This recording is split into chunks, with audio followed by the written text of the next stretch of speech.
မင်္ဂလာပါရှင်မြန်ခရစ်တိုကနောက်ဆုံးရရှိထားတဲ့သတင်းတွေကိုတင်ဆက်ပေးမှာဖြစ်ပါတယ်ရှင်ပထမအဦးဆုံးသတင်းတစ်ပုဒ်အနေနဲ့ DBS ရဲ့ DBS token service ဆိုတဲ့သတင်းနဲ့အတူ Referral ရဲ့ bill ကို finance ပေါ်မှာတွေ့ရတော့မှာလားဆိုတဲ့သတင်းကိုတင်ဆက်ပေးမှာဖြစ်ပါတယ်ရှင်မြန်မာကတော့စစ်စစ်တင်ဆက်သူကီကီပါ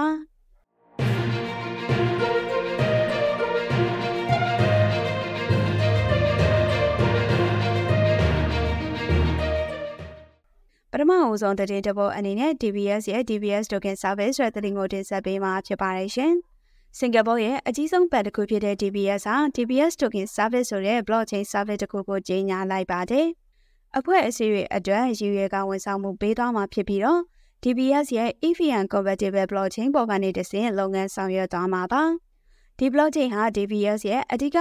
payment engine တစ်ခုလည်းဖြစ်လာမှာဖြစ်တယ်လို့ဘဏ္ဍာရေးဆိုင်ရာအခြေခံအုတ်မြစ်တစ်ခုလည်းဖြစ်လာမှာပါ။ဒီ blockchain ပေါ်ကနေတဆင့်စီးပွားရေးလုပ်ငန်းတွေရဲ့ငွေကြေးတွေ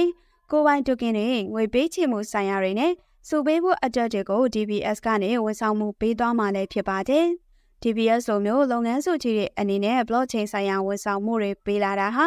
Web3 industry အတွက်တော့အောင်မြင်မှုတစ်ခုဖြစ်ပြီးတော့ဒီနေ့ထဲမှာလုပ်ငန်းစုကြီးတွေရဲ့ Web3 နယ်ပယ်တဲ့အပြိုင်အဆိုင်ဝင်ရောက်လာမှုရဲ့ပြရုပ်တစ်ခုလည်းဖြစ်လာခဲ့ပါတယ်။နောက်ထပ်သတင်းတစ်ပုဒ်အနေနဲ့ Referral ရဲ့ bill ကို finance ပေါ်မှာတွေ့ရတော့မှာလားဆိုတဲ့သတင်းကိုတင်ဆက်ပေးမှာဖြစ်ပါတယ်ရှင်။ 10.01 trillion USDT အထိ asset တွေကိုစီမံခန့်ခွဲနေတယ်လို့ Spot Bitcoin ETF service တွေလည်းပေးနေတဲ့ Referral ဟာ Finance OKX နဲ့ derivative နဲ့ပူးပေါင်းပြီး bill ဆိုတဲ့ token ကို derivative trading မှာသုံးဖို့စီစဉ်နေကြောင်း Bloomberg သတင်းဌာနကတင်ပြလာပါတယ်။ bill token ကို Finance တို့လို CEX တွေမှာအာမခံပေးထားတဲ့ token တစ်ခုအနေနဲ့ထားပြီးတော့future trading လုပ်လို့ရနိုင်အောင်စီစဉ်နေတာဖြစ်ကြောင်းလည်းသိရပါတယ်။ bill ဟာ US ဘဏ္ဍာတိုင်းနဲ့တခြားသဘောတူညီမှုစာချုပ်တွေမှာဓာတ်ရိုက်ရင်းနှီးမြှုပ်နှံထားပြီးဒေါ်လာ950မီလီယံအထိ